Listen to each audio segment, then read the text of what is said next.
Hello, welcome to On Wildlife. I'm your host, Alex Ray. On this podcast, we bring the wild to you. We take you on a journey into the life of a different animal every week, and I guarantee you're going to come out of here knowing more about your favorite animal than you did before. This week, I'm talking about an animal that you might just want to pick up and cuddle because of their incredibly soft fur. They've become pretty common pets over the years, but not many people know about their lives in the wild. So I hope you brought your hiking boots, because we're heading up to the Andes Mountains to talk about chinchillas.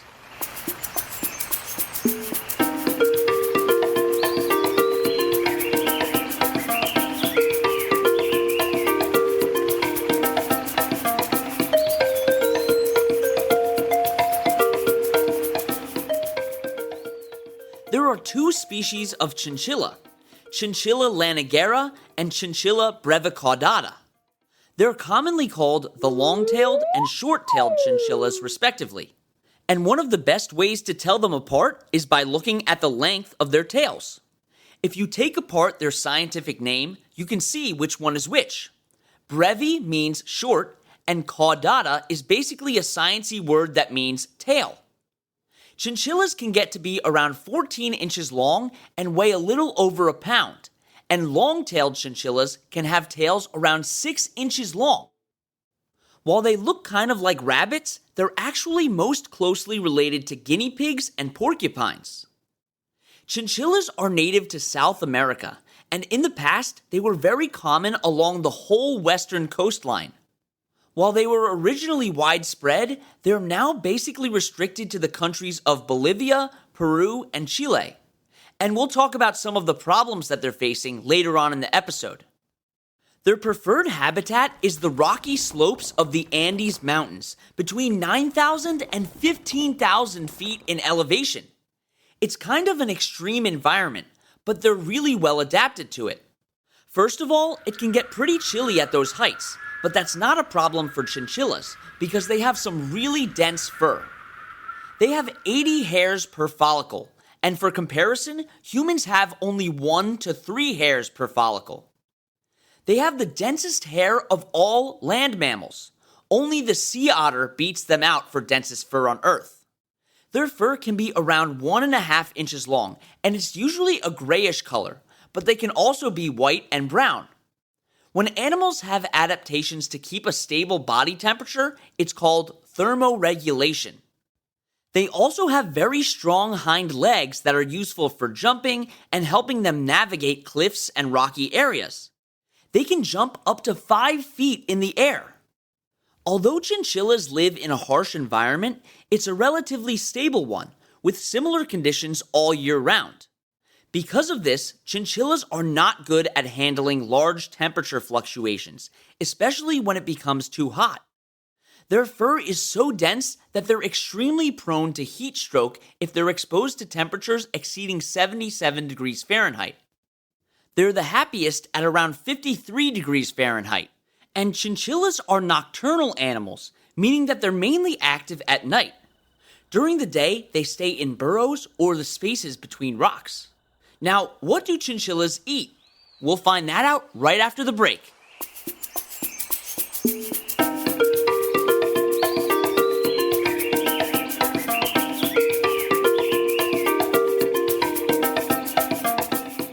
This week, I want to give a shout out to Theo from Connecticut.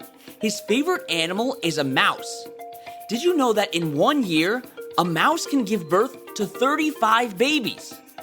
If you want me to give you a shout out on the podcast, send an email to onwildlife.podcast@gmail.com telling me your name, where you're from, and your favorite animal.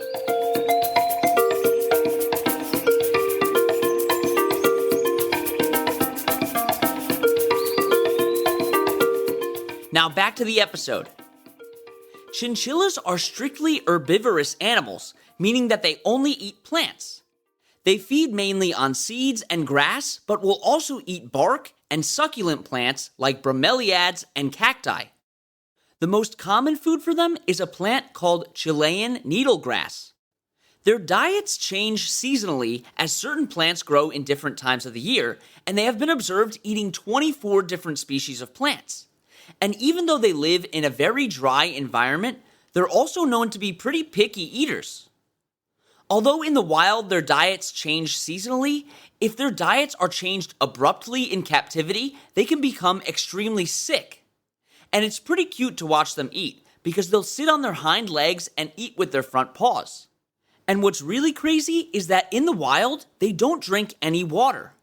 They get all of their water from the plants that they eat. And they really should not get wet at all because of their extremely dense fur. If a chinchilla gets wet, the moisture could potentially stay in their fur for so long that bacteria and fungi could grow and cause a skin infection and potentially death. In addition to this, being wet can alter a chinchilla's immune system and ability to regulate their body temperature. And if the chinchilla is cold for too long, they can develop a lung infection. Instead of water baths, chinchillas keep clean by taking what are called dust baths.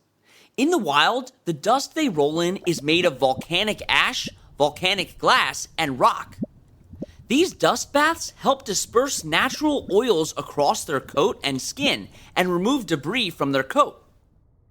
A chinchilla's front teeth also never stop growing, and because of this, they're almost constantly eating or looking for food because eating grinds down and helps to maintain their teeth at the right length. Chinchillas are unique in the rodent family because they're monogamous. Once two chinchillas mate, they stay together for life. Female chinchillas will give birth to up to 2 litters per year, with 1 to 6 pups per litter. And by rodent standards, this is a very small amount of offspring. Their gestation period is around 4 months, and their babies are called kits. Compared to other rodents, this gestation period is pretty long too. When the kits are born, they're much more developed than most other small mammals. They have fur and their eyes are already open. The mothers will take care of their young and nurse them for around 6 to 8 weeks, and they'll reach maturity at 8 months old. The breeding season for chinchillas is between May and November, but they can really mate all year round. And when a female enters estrus or is ready to mate, she becomes excessively aggressive towards other individuals. But serious fighting between chinchillas is very rare. It's mostly dominance aggression, where individuals will be aggressive to one another based on their social status. Unlike most other rodents, male chinchillas will stick around throughout the raising of the babies and help watch over and protect them. Other females will also help to raise each other's babies and will even step in to nurse young that aren't theirs. Chinchillas are very social animals. They'll congregate in groups as small as 14, but as large as 100 individuals. And there have been a few groups seen with around 500 individuals. That's a lot of chinchillas. And a group of chinchillas is called a herd, which is interesting because that term is usually reserved for large animals. The main reasons chinchillas group up is for social interaction and protection from predators. While the group is out feeding or sunbathing, there's always one individual acting as a lookout for the group. Herds of chinchillas will congregate in nearby rocky crevices and sometimes have extensive burrow systems. In the wild, there's very little interaction between separate herds of chinchillas. Because of the small amount of interaction with other groups, each population is pretty vulnerable to go extinct. And this is because of something called the bottleneck effect. Basically, when outside members don't mate with each other, there's not a good enough mix of genes. This can cause problems if their population decreases due to a natural disaster or other factors. It can especially cause genetic diseases. Luckily, chinchillas in the wild usually maintain stable population sizes. Chinchillas are also very vocal and make a wide range of sounds that mean different things. They'll chirp, squeak, and can even bark depending on the emotions they want to convey or the situation that they're in. Barks are mostly reserved for when they find themselves in trouble and they need to be intimidating. And as you can probably tell from their large ears, chinchillas have a pretty good sense of hearing. And although they're small, they can be fearsome when they're in dangerous situations. While their first reaction is to try and run from an attacker, if they become trapped, they'll stand on their hind legs, puff up their tails, and bark to try to intimidate a predator. If their show of intimidation doesn't work, they'll try and bite their attackers and can actually leave a pretty nasty bite. Their fur also helps them in defense, as it's so thick that if they get bitten, a predator might not want the trouble of having a mouthful of fur.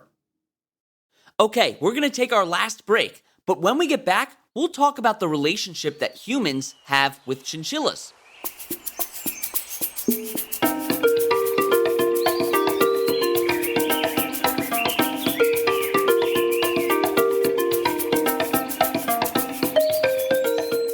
Here's today's trivia question.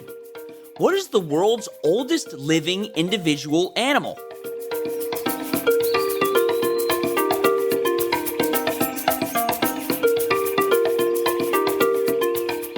If you thought of tortoises, you were close.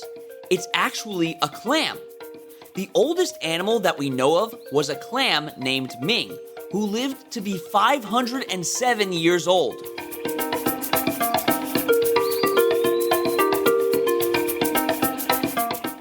Now, chinchillas are pretty popular pets for people to have, but this pet trade is actually putting pressure on their wild populations. This is because people will trap them in the wild to sell them as pets, usually illegally. But humans have had a history with them even before they were seen as pets. In ancient times, the Incan people were known to hunt chinchillas for their fur and meat. However, the modern obsession with chinchilla fur first began around the 1700s, and the peak of chinchilla hunting was around the 1830s. The first modern example of them being kept as pets is in the 1920s. In the 20s, an American mining engineer named Matthias F. Chapman requested special permission of the Chilean government to import 11 chinchillas into the US. And almost every chinchilla in the US is a direct descendant of these 11 original chinchillas. Due to the significant decrease in wild chinchillas, many captive breeding programs have been established. And captive breeding has three main purposes: to produce animals for their fur, for pets, and for biomedical research. The main use for biomedical research that they have is in auditory and behavioral studies, because they're easily trained and they have a very highly evolved middle ear.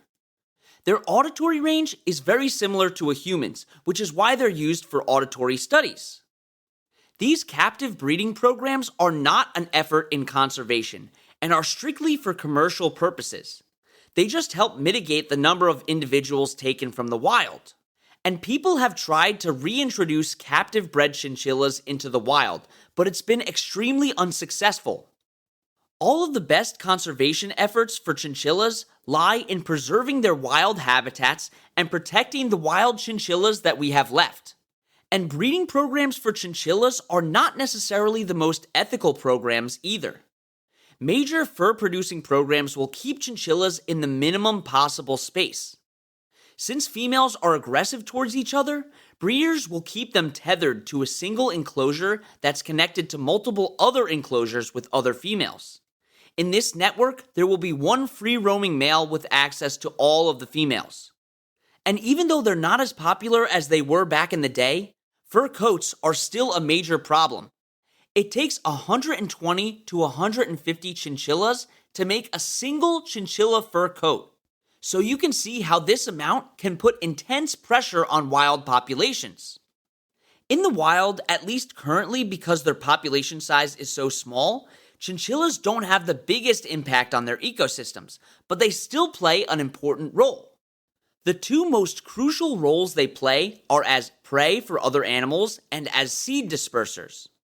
They're prey items for just about every predatory animal that they share a habitat with, like hawks, eagles, snakes, skunks, owls, foxes, and even humans.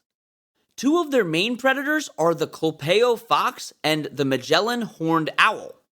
They're also important for spreading the seeds of the plants they eat and interact with through either the seeds getting caught in their fur or by leaving them through feces.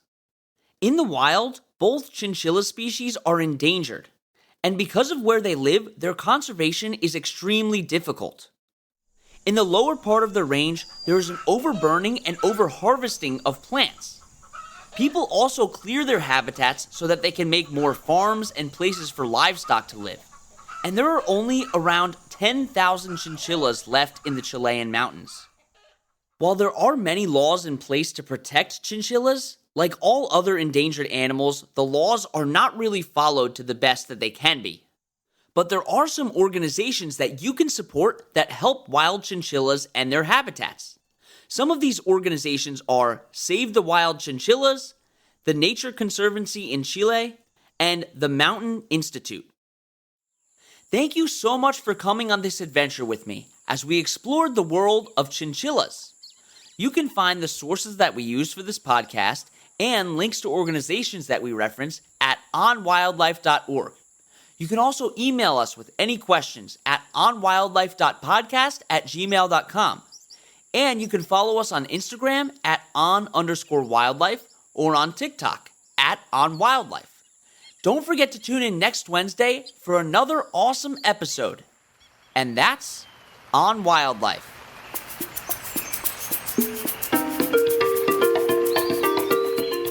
You've been listening to On Wildlife with Alex Ray. On Wildlife provides general educational information on various topics as a public service, which should not be construed as professional, financial, real estate, tax, or legal advice. These are our personal opinions only. Please refer to our full disclaimer policy on our website for full details.